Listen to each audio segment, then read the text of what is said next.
T S এর reading মডিউলের MCQ solve করা নিয়ে স্টুডেন্টদের আতঙ্কের কোনো সীমা নাই। আসলে এমসিকিউ এর অ্যান্সারগুলো একটু বেশি প্যারাফ্রেজাল হয়ে থাকে, যার কারণে স্টুডেন্টরা অল্প সময়ে এত বড় প্যাসেজ থেকে সঠিক অ্যান্সারটা ফাইন্ড আউট করতে পারে না।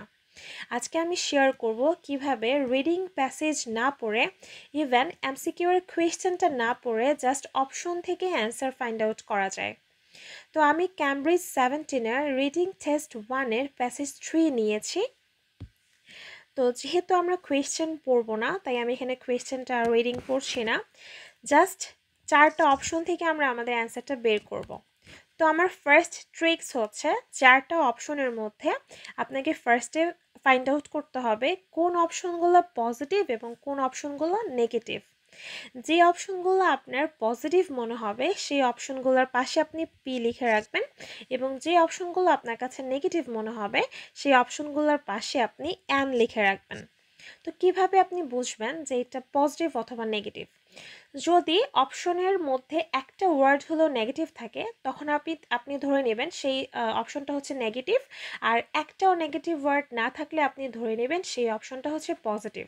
ওকে, সো আপনি 4টা অপশনের মধ্যে যদি দেখেন যে 3টা অপশন পজিটিভ এবং একটা অপশন নেগেটিভ, তার মানে ওই ডিফারেন্ট অপশনটাই হচ্ছে আপনার অ্যান্সার।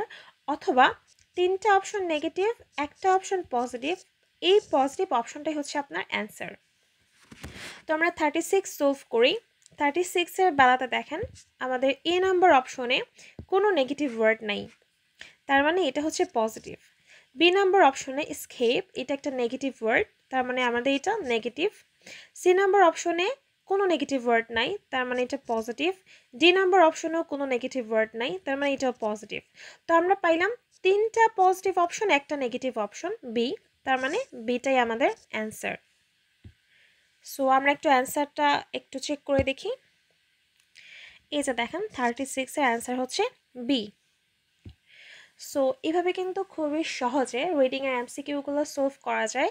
আর এই পজিটিভ নেগেটিভ ট্রিক্স ছাড়াও আরও 6টা ট্রিক্স আছে, যেগুলো পরিপূর্ণভাবে ইউজ করলে এমসিকিউ এর কোনো ভুল আর হবে না, এবং এমসিকিউ এর কোয়েশ্চেনও পড়তে হবে না, রিডিং প্যাসেজও পড়তে হবে না ইনশাআল্লাহ।